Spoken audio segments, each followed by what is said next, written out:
Uh, yeah, our module right now is all about exceptions. Okay? And medyo kakaiba yung word about exceptions. Because when we refer to exceptions class, we refer to how we handle errors. Okay?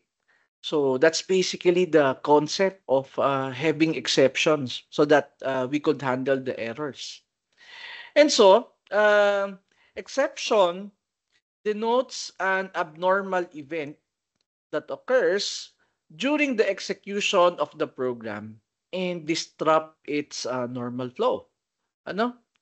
So, let's now try to have a look on what this exception is. And let me open our Visual Studio Code so that we would be able to see about this exception. And in our program here, this was our discussion last meeting, and basically it's all about, yung ano natin, the GUI. But yeah, I'll be removing this first. Ayan. So that we'll concentrate first on using exceptions. Okay.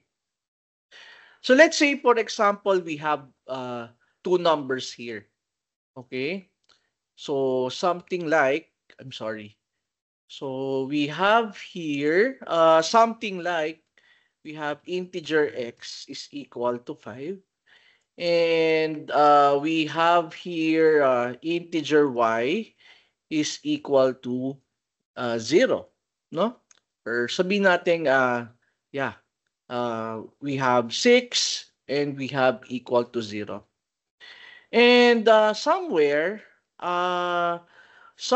in our code, we have here an arithmetic expression, okay, such that we wanted to divide x divided by y. Ano? So that we could simply print out the result, no, in the program that we have. Diba? Ganyan lang kasimple muna. And so, with the expression that we have, no, actually, maybe we have mistyped y. So, originally, it's 2. So, nung nirun natin siya, okay, yeah, it's compiling. And we have an output here, which is basically 3. Pero siguro, maybe along the way, we have mistyped uh, y to have a value of 0. So with that, ano, uh, let me run the Java program. Okay, and you would see here that it would abruptly terminate the program na meron tayo. 'Di ba? And that's basically what we do not want to happen.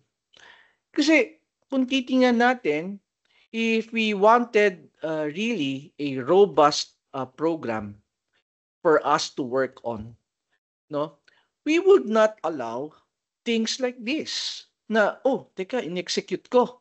Tapos, piruin mo, biglang Java that lang, arithmetic exception. What's this? Diba? As an ordinary user, parang ano to, no? What happened? We do not know.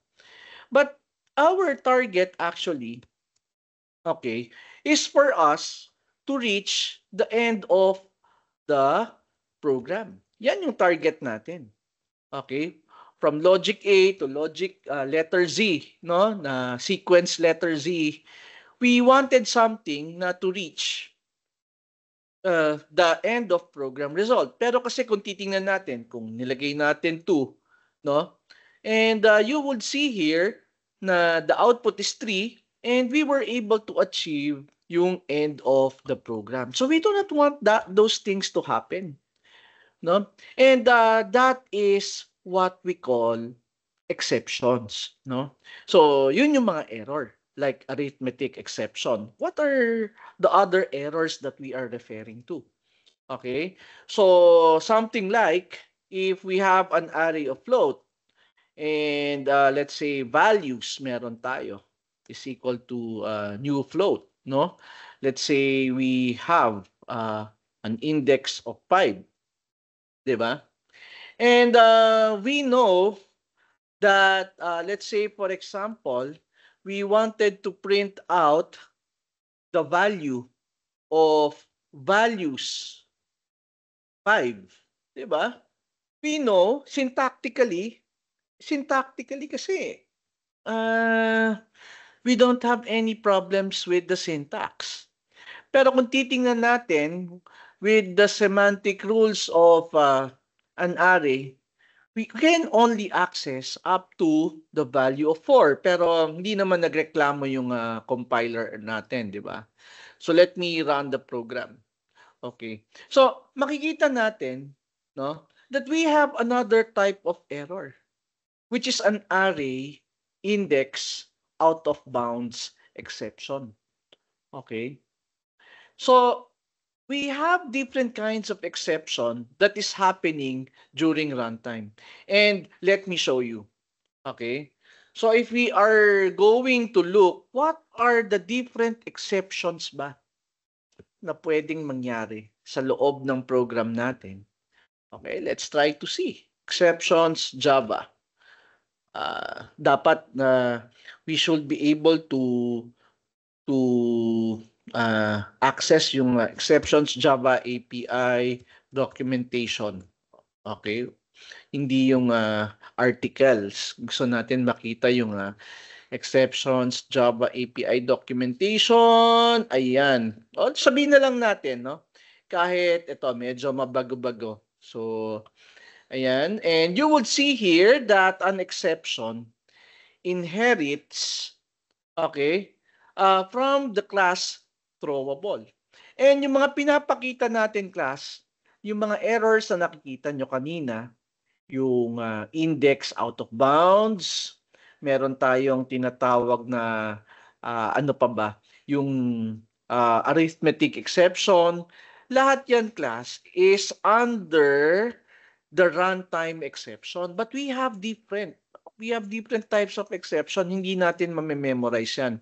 Pero most of the things na ginagawa natin occurs under the runtime exception. Ayan. And dito natin makikita sa runtime exception yung mga errors na nakita natin. Like, tingnan nyo, array index out of bounds exception. Tingnan natin dito.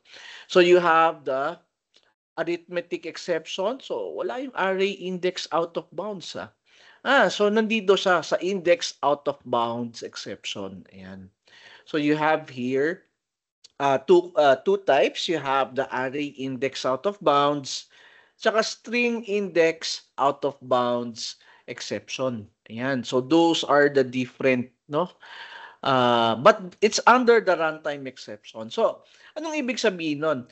Pag habang tumatakbo yung program mo, ito lahat ang actually na pwedeng mangyari, no? When you run your program. 'Di ba? Pero your program is syntactically correct, but habang tumatakbo yung program natin, pwedeng may mga irregular things na pwedeng mangyari. Okay? So, kasama na rin dito, if for example, you did not instantiated a particular object, it will specifically throw a null pointer exception. Kasi null eh. Hindi mo naman siya na-instantiate. Okay? So, kunwari, ito, no? Yung ano natin, yung program nating mainframe.java. Okay? So, sinabi lang natin dito sa program natin, no? Dito na we have a mainframe. Dapat nag-i-instantiate tayo doon eh. 'Di ba? Kasi it's a class. So you have the mainframe class that you have. So MF ang tawag natin. Okay? Mainframe, MF. Okay? And ginawa natin to mf dot set visible, no? Visible. Ano ba yung ginamit natin? mf dot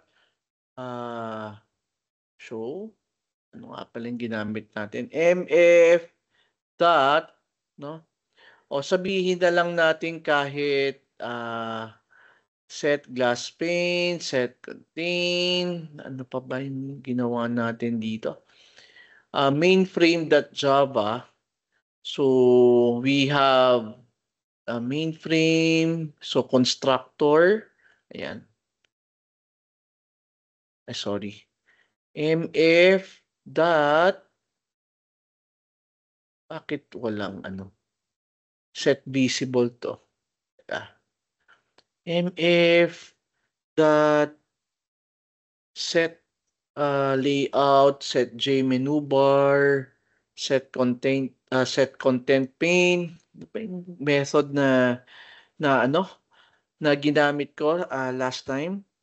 Nakakalimutan ko agad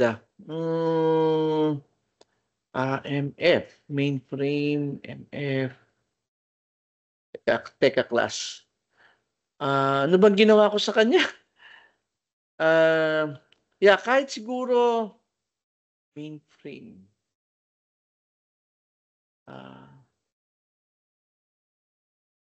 Ganito tong ano. Mainframe. What to?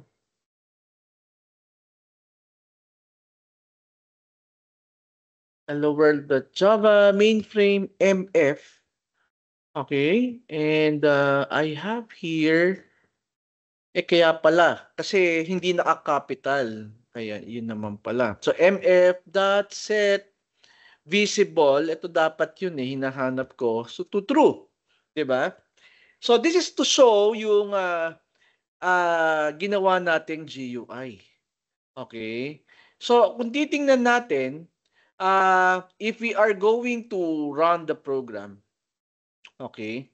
So, meron tayong local variable which may have not been initialized. O sige, sabihin na natin MF, hindi pa natin siya na-instantiate, which is basically it's null. Okay, and we're going to run the program. So, makikita mo dito, makikita nyo class na we have a null pointer exception. Kasi walang object tayong in-instantiate, something like that. Okay? And so, yan yung mga sinasabi natin, no? Na there are different kinds of runtime exceptions na pwedeng mangyari sa loob ng program natin na hindi natin sinasadya, okay, at hindi natin intention na mangyari. And we do not want those things to happen na hindi naman natin intention. And biruin nyo yun, exit na agad yung program mo. And that's why you wanted to handle those exceptions effectively. And yun yung sinasabi natin when you are handling errors. So, simulan natin. Paano ba tayo nag-handle, okay, ng errors? Something like this. Okay? So, simulan natin dito sa ginawa natin when it comes, okay, to, let's say, handling of arithmetic exception errors. Kasi dito, when you wanted to handle something, okay, you will be using the try and catch clause. Ganon ang pag-handle ng exception. Okay? So, tingnan natin, no? So, you have the try.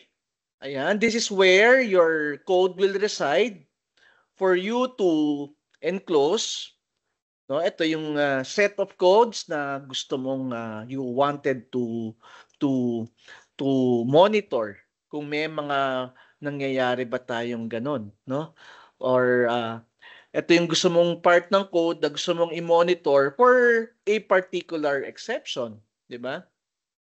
Ngayon, let's say for example, you have the try, no? Kailangan mo i-catch. And para malaman mo actually yung error na nangyari. Actually sinasabi naman niya 'di ba? You'll just have to copy the exception that was thrown. Ayan. So arithmetic exception, 'di ba? So you have here arithmetic exception. Ayan, kitang-kita nyo naman.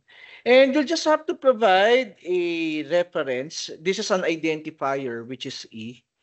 And all you have to do is something like, there was an error in your math expression. Okay? So, tingnan natin kung anong mangyayari, no? With this simple exception that we have in mind. Okay? So, if I'm going to run the program, okay, as what you can see, wala namang problema eh. You have here the value of 3 kasi 6 divided by 2 is okay. And you have here end of program. So, ang gagawin ko susunod class would be, I will be changing this to 0. Kasi kita nyo, kung user input yan, yung, di ba, naka-scanner or naka-J option pane, yung pag-input natin sa X and Y, kahit ano, pwedeng i-input ng ano eh, ng user. Di ba? So, something like that. So, we wanted to look into that matter. So, yan, no? And 0 na siya. And let me run the program. Ayan. So, makikita ninyo, mas malinis. Di ba? Na hindi na putol yung program natin. Much like what happened earlier. We were able to continue with our program gracefully because we were able to handle the error that we wanted. Ganun yun. Okay? So, do you get the idea, class, of how do we handle errors? So, ang gagawin ninyo, okay, you have to enclose that with a try clause. Yung try clause, ang laman niyan, yung mga code, okay, wherein you wanted to protect or to monitor for any errors that might happen. Okay? So, kung titingnan natin, class, okay, kung titingnan natin dito, you could still output, no, the line number kung saan nag-occur, okay, if you want, kung gusto mong malaman yung in detail yung error, by simply using the object letter E dito. Ano? So, like for example, there was an error in your math expression. Okay. So, pwede mong gawin dito E dot print stack trace. Pwede rin. Okay? So, ibig sabihin, pag print stack trace, pag niran mo, sasabihin niya na there was an error in your math expression and it is an arithmetic expression, a division by 0, and it occurred on helloworld.java at line 10. Pero hindi niya pinutol yung program mo. Diniretso niya pa rin hanggang end of program. So, ganun siya. Okay? Ganun siya hina-handle, class. So, let me just delete this. But this is optional. Kasi, you do not want something for a stack trace to be printed on the screen. Kasi hindi naman naintindihan ng user yan eh. So, pwede nyo gawin, lalabas dyan sa error ninyo using, like for example, no, may lumabas, no, J option pane, no, J option pane, but we have to include the swing, no, the swing package, javax that swing, no, that asterisk. Yan, para included na natin siya. Import javax.swing.asterisk. And let's say nagkamali siya. So you have J option pane that show message dialog. Okay. And you have here the object message. Okay. So we have the component, pero I think we could just use the other overloaded tawag dito method natin for J option pane. So naintindihan nyo anong ibig sabihin ng overloaded.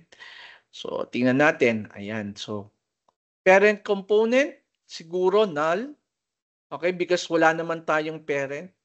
Now the object message. Okay? So sabihin natin dito na yung show message dialog natin, okay, is you have an error in your math exception. Okay? Tapos, the other parameter here, okay, would be an error message. No? So we have an error message. Okay, tapos the last parameter here would be J option pane. Tapos dot error message. Ayan. No? Subukan natin. Huwag na natin gamitin tong system.out or something like that. So, let's say for example, pinatakbo natin yung program, run Java. Okay. So, lumabas dito sa screen ko sa kabila eh. So, I am using double screen. So, sasabihin niya, you have an error in your math exception, di ba? You have an error message. Pero, pag clinic natin yung yung okay, tsaka na matatapos yung program natin, yung end of program. Di ba? So, those are some of the techniques na you can do, no? With regards to handling an exception. Basta, i-enclose nyo ng try, and then, okay, yung catch, dun nyo i-handle yung exception natin. So, naintindihan nyo ba, class, what we are trying to do here? How about the others ba? Yan. Okay, so, yan. Nakahanda ang mga, mga react natin. O siya, sige, no? We have an arithmetic exception. And then, what happened here, class? You have an arithmetic exception. Let's now try the other exception, which is yung ginawa natin kaninang values. Nag-declare tayo ng array of values of integer, and then new int, and then we have 5 elements, di ba? However, somewhere here, okay,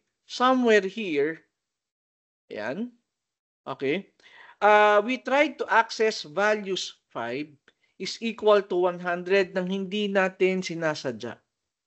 Okay? And we wanted to print out values 5. Hindi naman magrereklamo yung program natin kasi tama naman yung syntax. Pero, pag ni-run natin to, okay, you would see here that, naka-J option pane tayo. Tanggalin ko muna ang J option pane natin. Pinakita ko lang sa inyo na pwedeng naka-GUI yung message. So there was an error in your math expression, itama na natin. Huwag na natin gawing 0 yan. So para tumama siya. Okay? So tama yan ha. And there was an error in your math exception. Okay? So what I'm going to do here is to run the program again. Ayan. No? Makikita natin, walang error. Itong part na to, wala naman siyang nilabas na error about math expression. Okay? However, ang lumabas na exception na bago is array index out of bounds exception. Okay? So, ano yung gusto kong ipakita dito? Na when we have this what you call exception handling na try and catch, ang nangyayari dito, pag wala sa mga catch yung error particular to the error that has happened, no? Mag-exit pa rin yung program mo kahit naka-try and catch ka. Ganun siya. Okay? So ano lang yung specific na kinatch mo, yun lang talaga yung i-handle niya. 'Di ba? So, in other words, okay, your program will abruptly terminate again. Okay? So, ganun siya, class. That's how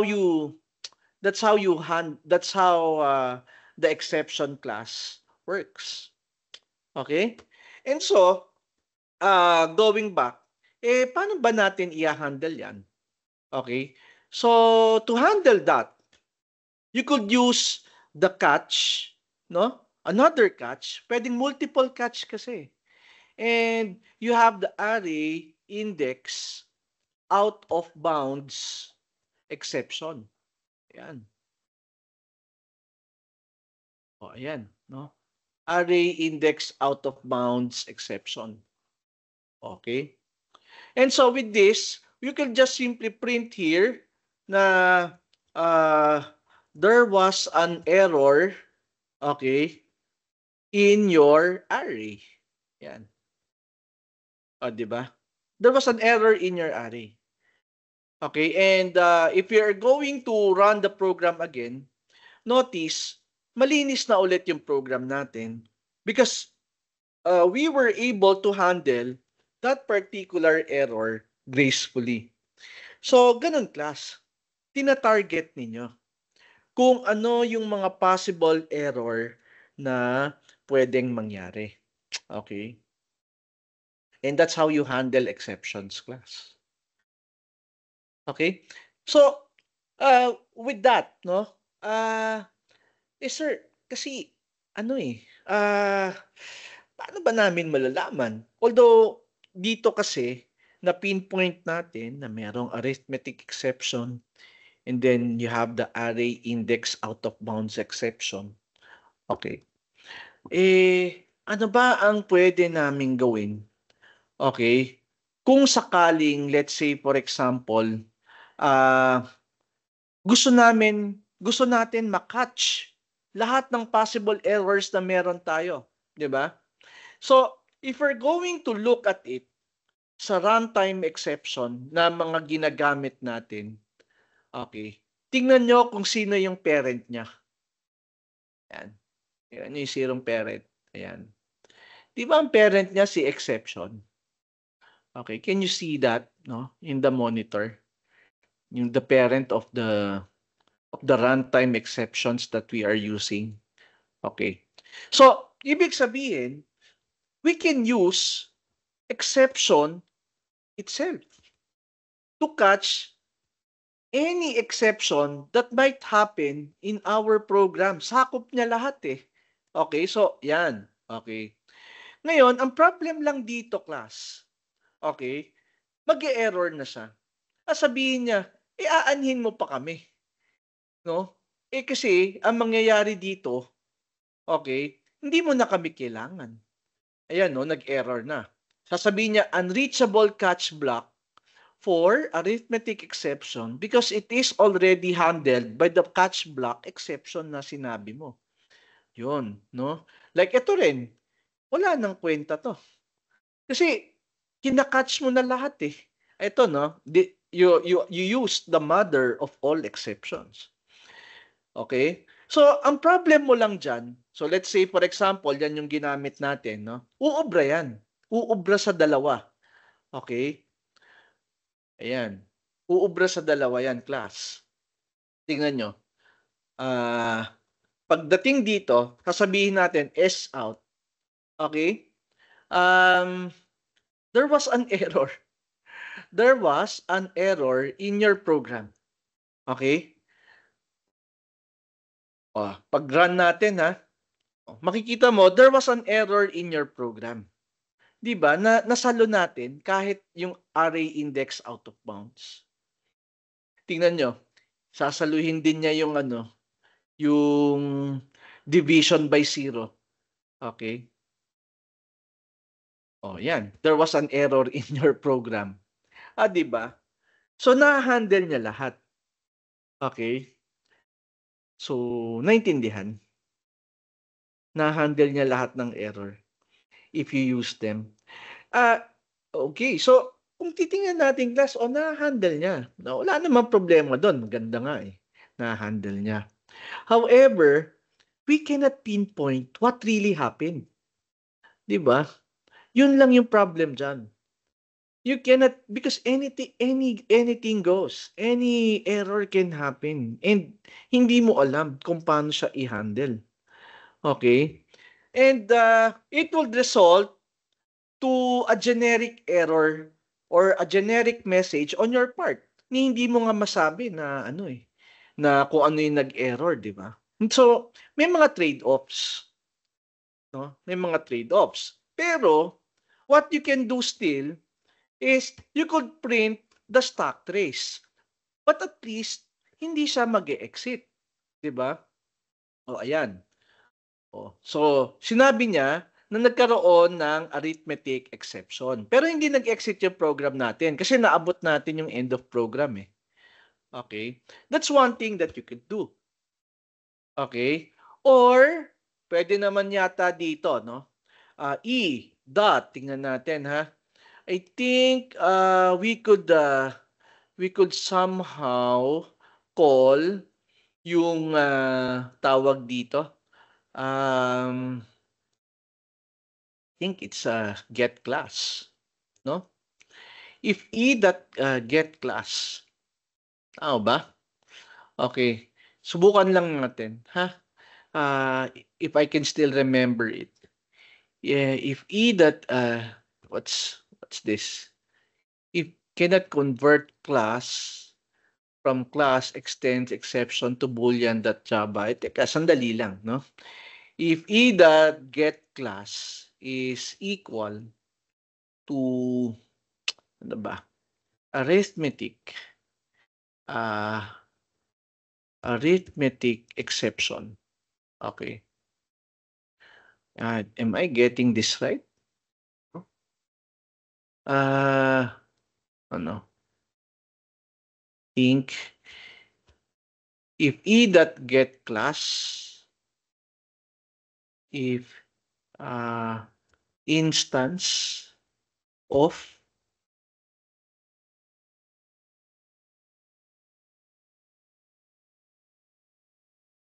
I forgot na yata.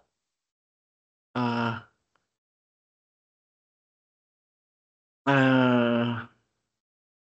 forgot. Hold on. Instance of, no? Instance of Java. Java instance of. Ayan, tingnan ko lang ha. I forgot already. So, you have here, asan na yun?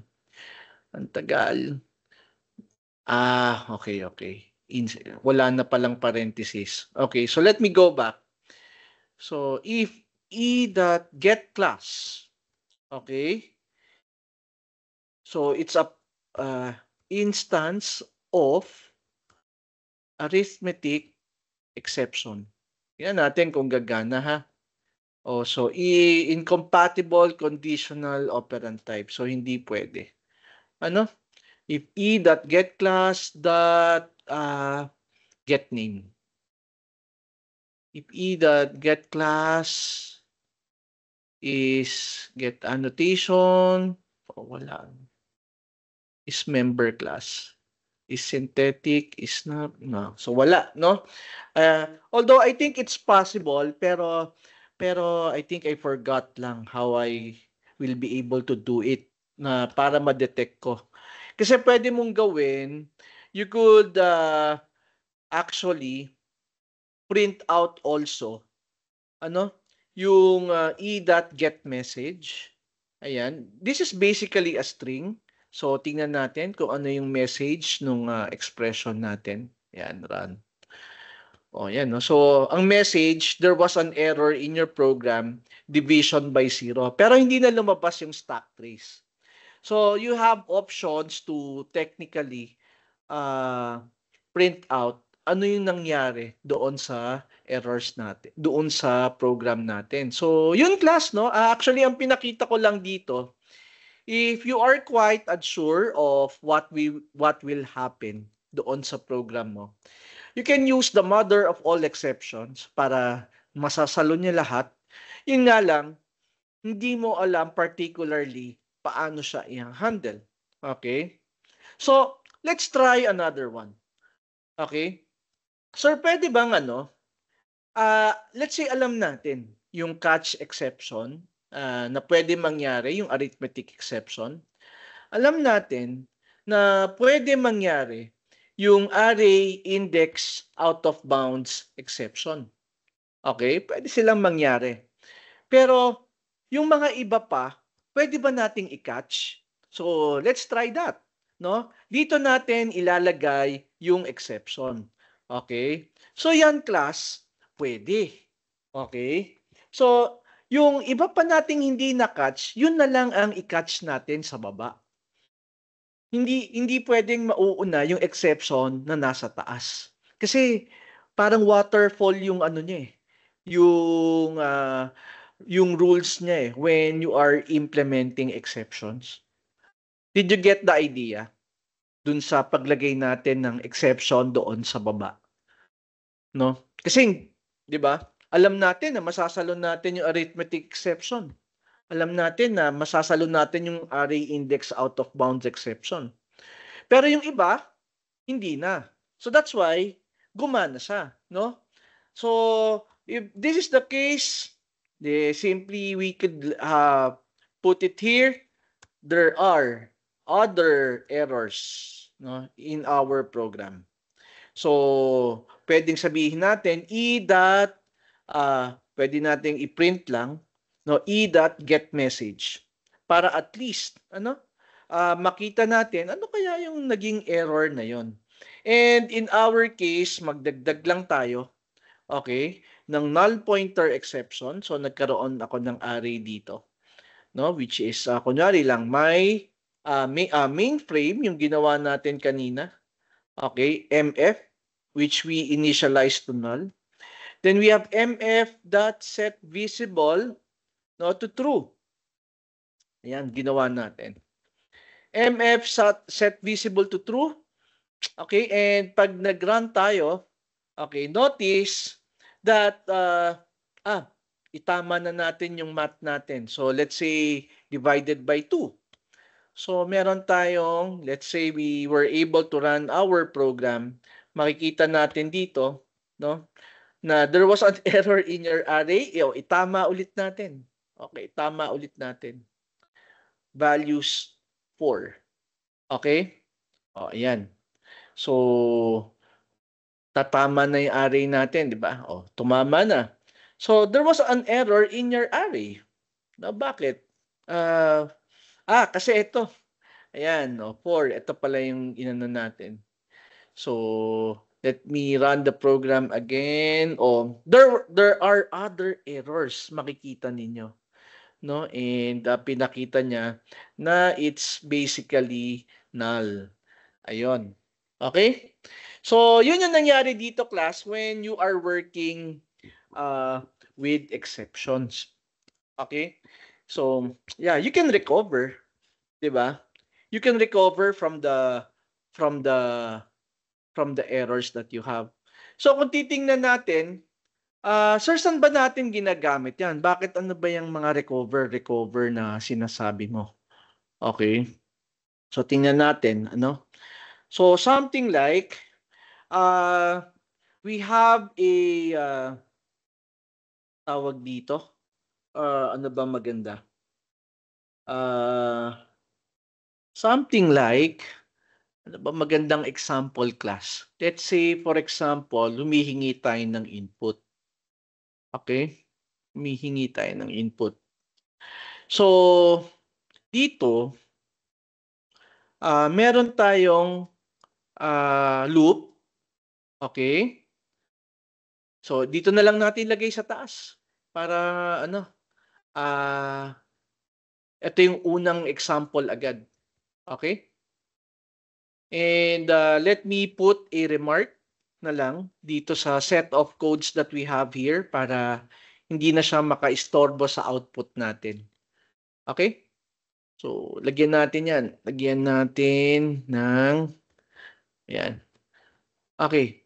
And so, ang gagawin natin, let's say, for example, we have a loop here. Okay, I is less than 5, I plus plus. Okay. And we wanted to get exactly an input. Ano? So we have a scanner here. In no, is equal to new scanner. Yan. Then you have system dot in. Okay? Ayan. So the scanner here is, yeah, so let's try to import, no? Saan nga pala nakalagay yung scanner? Import java.util. I think it's under here, no? Ayan, no? So let's try to import that first. And then meron tayo dito, we have integer sum is equal to 0, right? Okay. And what we wanted to do is to actually get, no? We wanted to get an input such that, yan, enter a number. Ayan. So pag enter a number natin, what will happen here is that we will ask value from the user. Diba? So we have scanner that, in that next int. Ito yung ginawa natin. Yan. And then what we wanted to do here, we wanted to add it into our sum variable. Okay? And assign the value. So add lang siya. So that in the end, we could print out the total sum of all of the numbers that we have entered. Yun yung gusto natin mangyari. Okay, so let's test it, no? Let's test our program. So meron tayong program dito, enter a number. So we did enter number 1, we did enter number 2, we did enter number 3. Teka, para mas maganda, enter a number, no? And then we have meron tayo dito, no? Yung number natin. Ay, sorry. Para mas nakikita natin. Ayan. So we have here ano ba 'yan? Okay. Plus tapos yung I plus 1, ano? Kasi otherwise lalabas kasi 0 eh. Plus, ayan. Then you have enter a number. Para mas ano lang, makita natin yung progression. So we have here, once we have run the program, enter a number for the first number, no? So meron tayong 10, nag-enter tayo ng 20, nag-enter tayo ng 30, nag-enter tayo ng 40, then nag-enter tayo ng 50. So we have a total sum of 150.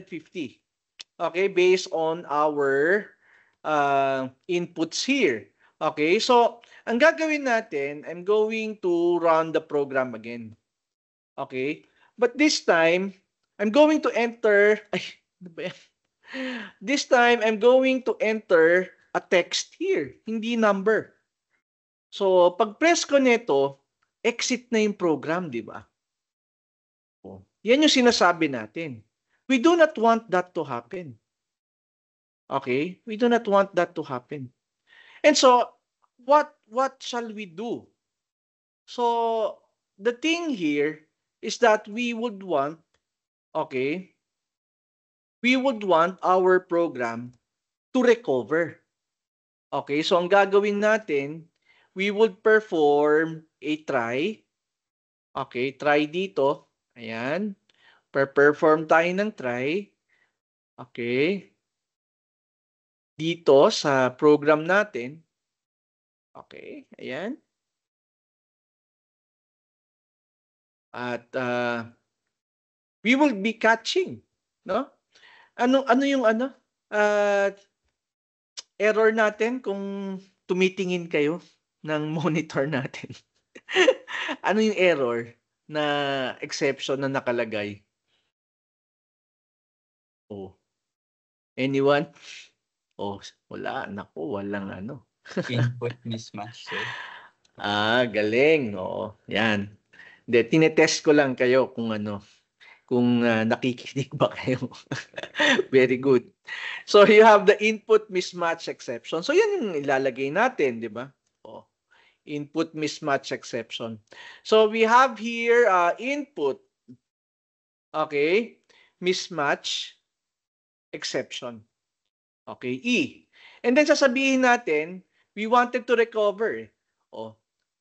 There was an error in your input. There was an error in your input, 'di ba? Ayan. 'Di ba? So, sa loob ng try and catch natin, bakit walang input mismatch exception? Input, tama ba? Mismatch exception. This one is different, no? You have the uh, it's coming out from a different class, no? So it's a java.util that input mismatch exception. So all you have to do is to import, no? Makikita mo naman it's not a runtime exception, no? It's an IO exception. So iba siya. So you have here a util that input mismatch exception. Ayan. Okay? Ayan. So tanggalin natin tong swing. Hindi. Ginamit pala natin kanina yan. So okay na, di ba? And kitang-kita naman natin kasi. So that's why we wanted to use that. So if we are going to run the program, enter a number, no? So, bakit ako doon nag-enter? So, let me click here. Tapos, nag-enter ako ng text. So, sasabihin niya, there was an error in your input. And then, nagloko na. Di ba? So, nagloko na siya na ng nagloko class.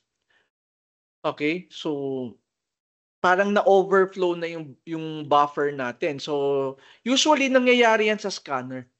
Kaya ang ginagawa ko diyan, pag may mga ganyang cases, I instantiate a scanner again, no? Every time na I would like to accept an input. So baka mangyari din sa inyo yan, ha? So let me enter a number, no? So I'll enter a number here. Ayan. There was an error in your input, 'di ba? Pero I can input again, right? Hindi katulad kanina, abruptly puputulin niya 'yung loop natin. Mag-e-enter ako ng ayan. Mag-e-enter ulit ako. Ayan. Ayan, mag-e-enter ulit ako, no? And then mag-e-enter ulit ako. Ayan. So the total sum is equal to 0. Pero hindi naputol 'yung pag-input natin, right? So we were able to handle our error gracefully. Okay? And that's how important handling exception is. Alam nyo class, kahit naka-GUI ka, biglang mawawala yung window, because an exception actually has happened, no, doon sa program natin. Pero class, what we wanted to do is to really recover. We really wanted to actually input 5 numbers. So how can we go around with that? Diba? Sige, sabihin natin, there was an error in your input. Okay? What you can do, actually, no? Nakikita nyo naman, nag-a-advance kasi yung counter natin when we are doing so. Okay? So anong sa tingin nyo ang possible solution na pwede nating gawin when there is an error in your input? So yes, Mr. Orbegoso, no? Pwede ko kayang gumamit ng parang go-to function katulad sa C++. Like, dali lang usually dun sa try part na code. I'm sorry? Go-to, hindi. Go-to kasi. Although yes, merong go-to naman. May go-to tayo, 'di ba, sa Java. Pero we do not want to use that. But it can be a solution. Pero sa go-to kasi you would like to go out, no, from a deeply nested loop. Pero yeah, that's a good try. Pero I really do not recommend using that one. Pero kung titingnan niyo yung logic kasi, Kaya naman kahit nag-e-error siya, okay, maglo-loop pa rin, di ba? So pag nag-loop siya, nag-increment pa rin yung counter, right? So what you can do, you can just nullify. Hindi bawasan mo kung saan siya nag-error para hindi mag-increment yung counter mo. So you can still, uh, input a valid number from it. So nakuha niyo yung idea. Hindi ka magpo-proceed in incrementing your counter until such time na tumama. Kasi pag tumama yan, iikot yan ng maayos. 'Di ba?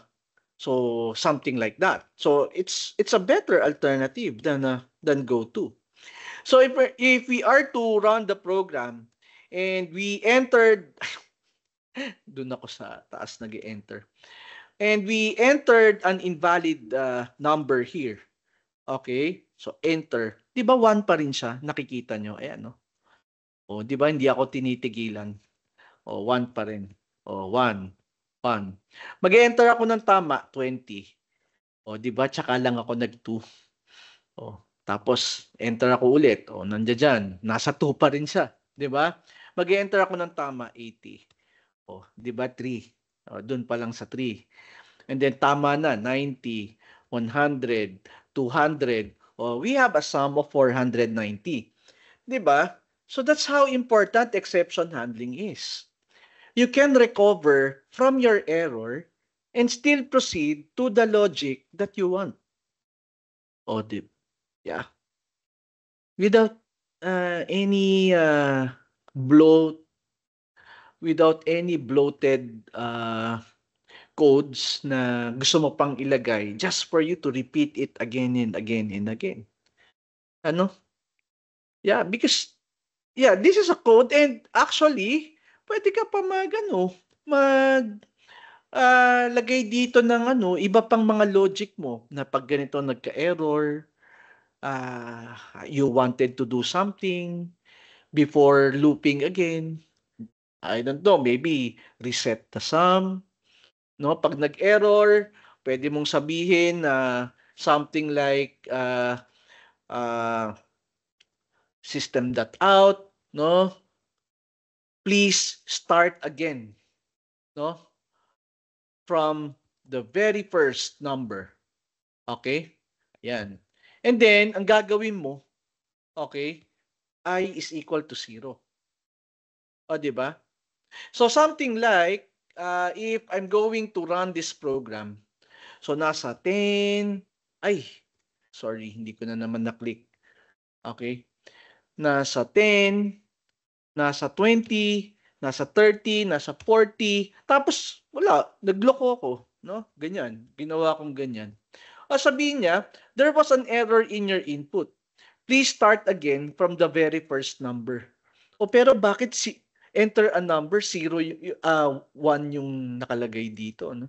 I mean, please start again from the very first number, no? And we assigned I is equal to 0. Parang kakaiba. Bakit 2 agad yung yung lumabas dito sa natin, no? Dito sa loop natin. Tingnan natin, ha. So we have I is equal to 0. Ayan. I is equal to 0. So pumasok siya ulit, no? Tingnan nga natin, bakit ganun? Bakit bakit naging 2? Okay, dapat 1 siya eh. Kasi inulit natin.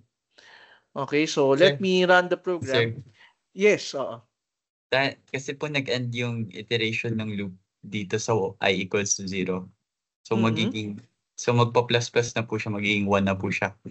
Then, ang ipiprint out po nung try 2. Kaya po 2. Kasi I plus 1. So, kasi dyan po sa I equals 0, pag natapos na po yung try tsaka catch, magka-I plus plus na po siya. So, magiging I equals 1 na yan pagdating po dun sa for loop. So, pag umulit po yung loop, magiging 1 plus 1 na po yung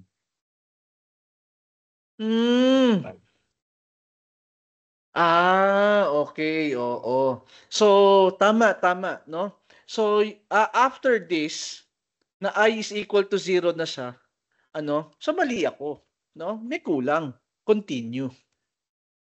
Yan. Ayan. So, tatama na yan. Okay? Para umakyat lang siya ulit. Para hindi na siya bumaba dito. Oo. Yes, you are correct. Tama.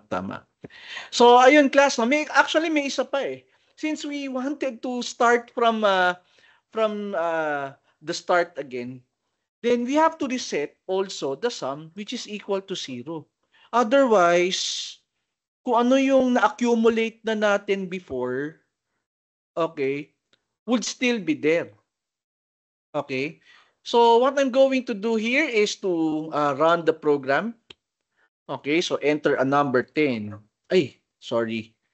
So, we have here 10, 20, 30, 40. Tapos nagloko ako.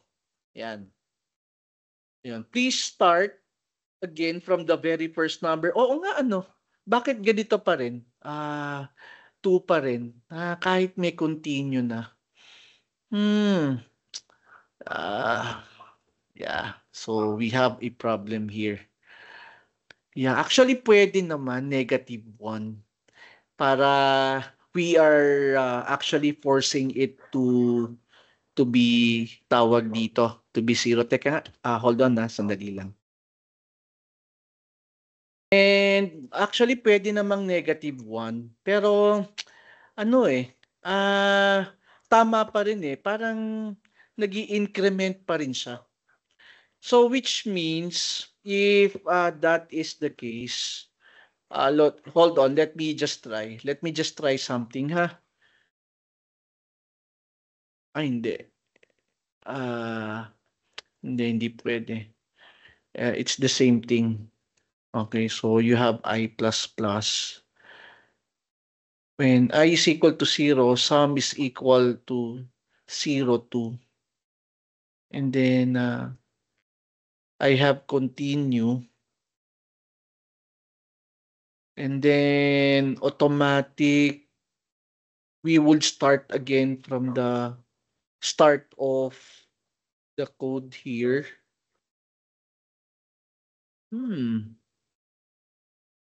Actually, ganun pa rin eh. Pero ang mangyayari,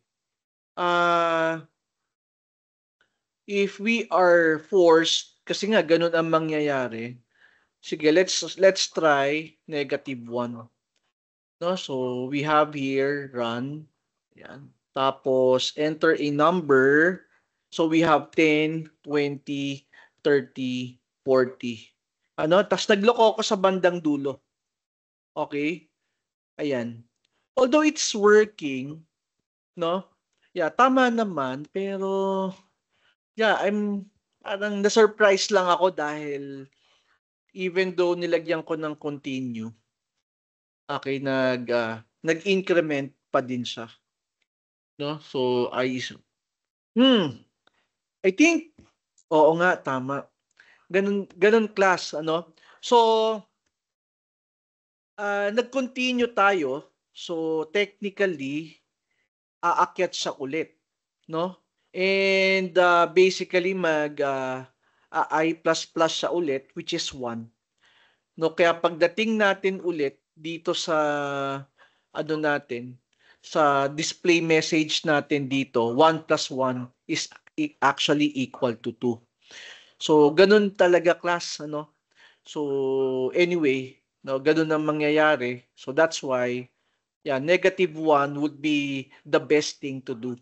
Okay, para hindi tayo umabot sa value of 2, no, when we are actually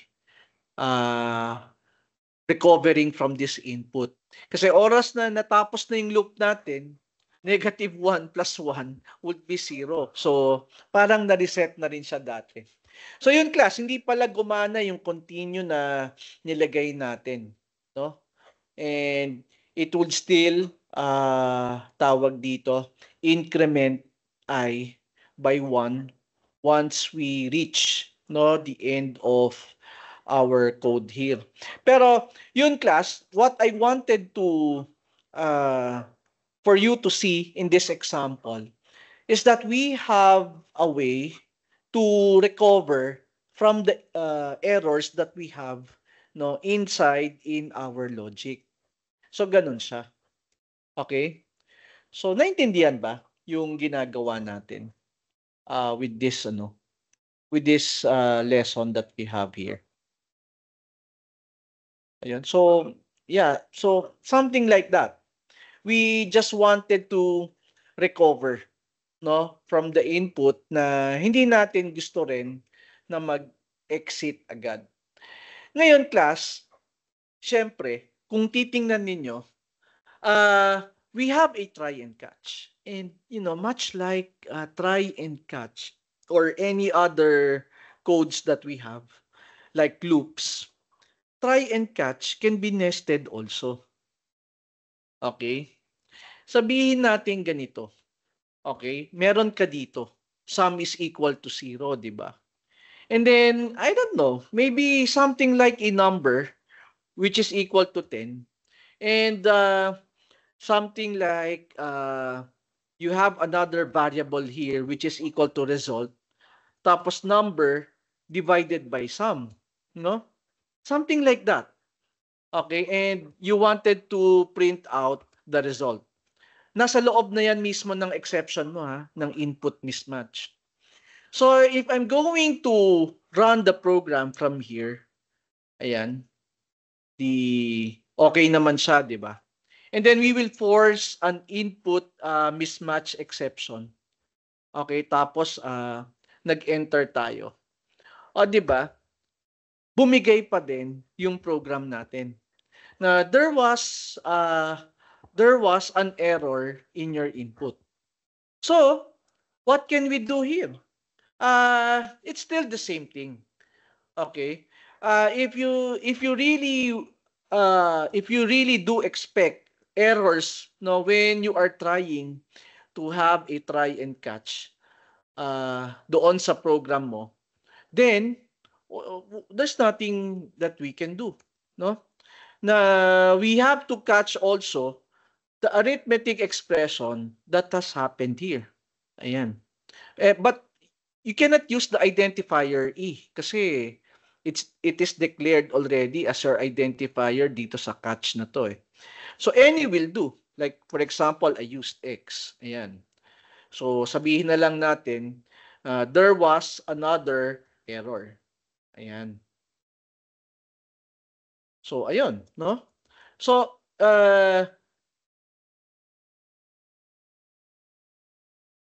yeah, it can be nested yung exceptions natin. So let me run the program. Yan. So I'll force I'll force the error dito. Oh, there was another error. And meron ulit tayo, enter a number. Ayan. So ayun class, no? Try and catch can be nested. So it doesn't mean na na isang layer lang siya.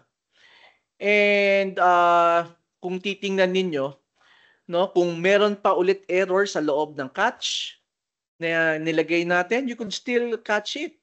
Okay? So it can be nested in any way you want. So naintindihan ba class yung nested try and catch natin? Give me a few minutes lang ha. Sandali lang.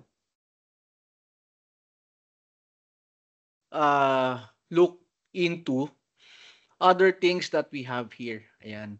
So what are the concepts of exception? So as what we have said, when an error occurs within a method, the method creates an object called an exception object. Yung exception object na yun, class, when we wanted to revisit our code here, pag nagkaroon ng error, okay, the runtime creates an object, okay, and it is referenced dito, sa letter E na ginagawa natin. So automatic siya na nakikreate yung object na yun, yung error. Okay? And tawag dito, exception object contains information about the error, including its type and the state of the program when the error occurred. And you can know this, you can determine this by printing the stack trace. 'Di ba? Ginawa natin kanina, which is e.print stack trace. Now, you could also throw an exception. So, creating an exception object and handling it to the runtime system is called throwing an exception. Okay, and after a method throws an exception, the runtime system attempts to find a list of methods called the stack to handle it. And this is how it actually it's working, no? So let's say for example, yung main method, tries to call a specific method. Ngayon, syempre, kapag a method, there's inside your method, you have an exception handler and you tried to call a specific method underneath it without an exception handler, so nakastack yan eh. So all will actually fall through, Pakita ko sa inyo kung ano yan. Let's say for example, ito class. Meron tayong public static void main. Okay? Itong buong program natin, okay, ito. Itong buong program natin dito. Ayan. Teka. I-ano ko. Ayan. Pakita ko sa inyo yung sinasabi niya doon sa PowerPoint. Okay. Gawa tayo ng isang method dito. Okay.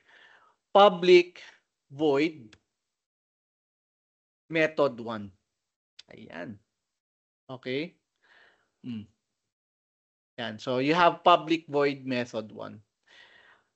Hindi class. Okay, balik natin sa dati para mas simple, mas maintindihan nyo. Gawa tayo ng bagong example. Okay, sorry ha. Okay, yan. Sige. So, let me put a comment again. Okay, pakita ko lang sa inyo yung pinapakita doon sa diagram kanina. So, let me put a remark here. And then gagawa ko dito ng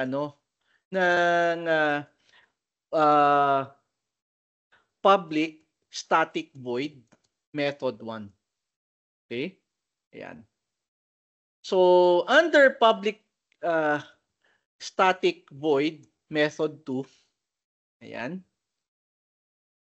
And then, I have here public static void, okay, method 3. Ayan. Okay? So, si method 1, tinawag niya, okay, si method 2. Si method 2, tinawag niya si method 3. Okay? Si method 3, okay, dito, lagay tayo ng, magpuwersa tayo ng error dito. Okay, values, which is basically a new integer. Okay, and meron tayong 5. Tapos, values 5 is equal to 100. Okay, so alam natin, na this will generate an error. So, ito, class, ika-cut ko lang. Okay. Para, masyado kasing mahaba. So, ibalik natin sa dati. And I'm just going to try to call method 1 here. Okay, so medyo malalim class, Tinawag natin si method 1. And then si method 1, tinawag niya si method 2. Then tinawag niya si method 3. And then si method 3, doon tayo nagpuwersa ng error. And see what will actually happen. So, pag nirun natin yung program natin, you would see here the stack trace, the stack, where the error has occurred. Okay, so makikita mo dito na it occurred at method 3 at line Java 97. Okay, so nagpropagate siya. Okay, nagpropagate class. And since nagka-error siya sa method 3, okay, nadamay ngayon si method 2 at nagka-error siya sa line 91. Dahil nagka-error siya sa line 91, nadamay si method 1 at line 87. And so, napasa hanggang kay hello world.java dito. Okay? And so, how can we handle that? No? Let's try handling it here. Yan. So, we have try. No? Okay. Pwede ba nating i-handle dito? Yan. Catch array index out of bounds exception. Okay. Out of bounds exception. E. Okay. S out errors has been handled. Yan. Oh. So is it possible that we can handle it here? No, that's the question that we have, di ba? So let's now try. No? Oh, di ba? Errors has been handled. Okay. So pasa-pasa kasi yan eh. So since you are in the stack, no? From the top of the stack, okay, you can handle it, yung errors from the top. Yun nga lang class, syempre, kung titingnan natin, okay, although we were able to handle it at the top, no, hindi natin siya specifically hinandle, no, based on tawag dito, based on the location of our code. Okay? So, yun lang ang actually yun lang ang trade-off, no, when you try to handle the exceptions all at once. Hindi natin siya mapipinpoint, no? Paano naman kung meron kang gagawin kay method 2? Okay. Paano kung may gagawin ka kay method 1? 'Di ba? Would it still continue? No? Yun yung problem. Tingnan nyo. Kay method 3, meron akong gagawin. Doing something, no? For method 3. The question here is that nag-error si method 3. But we were not able to handle it here. Ano? So tutuloy ba? Tingnan natin, no? If it will push through. So Control S, ira-run natin.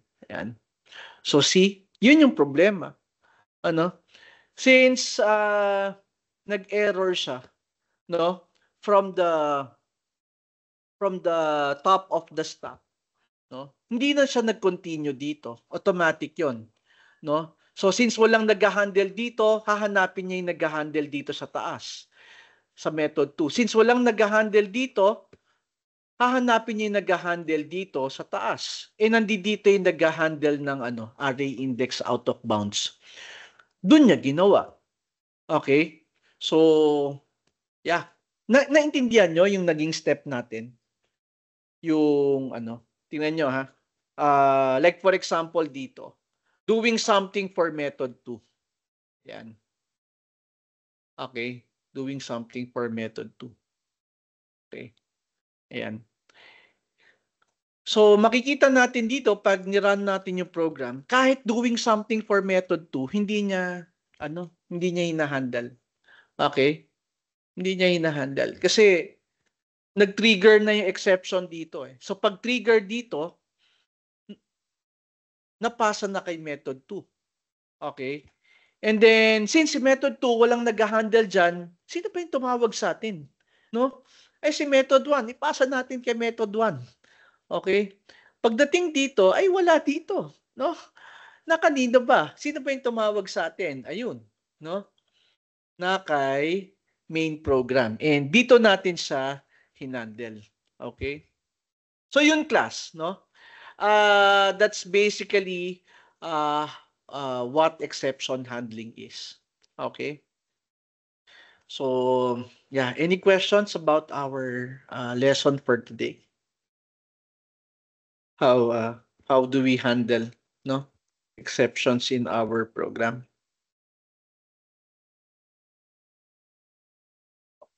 Sir, Okay. Yes. Mm-hmm. actually, one question lang. Parang, Oh. meron po Mm-hmm. kayang exception na method kung saan lahat po ng klase ng exception is covered na. But then, mapapakita niya po kung anong kind ng error yung nangyari. Yeah, Or siguro kailangan po specific kung lahat? hindi naman. Kung baka na-overlook mo lang yung yung example natin kanina. Okay? Meron tayo ditong exception E. Ayan, no? Ay, oo nga po pala. It's the mother of all exceptions. So, diyan siya mapupunta. Pero depende sa pwesto. Okay? Kasi pag pinwesto mo to dito sa taas, mababaliwala na to kasi 'di ba sinasalon niya lahat. Yes po. So, Oo. bali kailangan po dulo siya palagi kung Oo, meron kung pong specific na yes, errors oo. na hinahanap. Okay. Tama. Thank you po. Oo. Para kunyari sa mga tipong hindi ka pa sigurado kung anong pwedeng mangyari.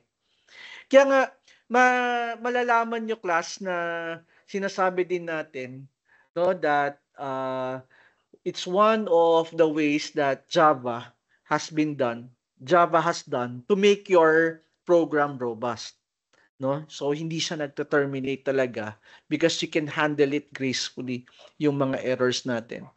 And ulitin ko para makita mo kung ano yung error, no?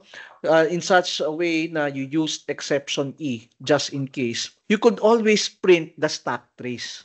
Ayan. Okay?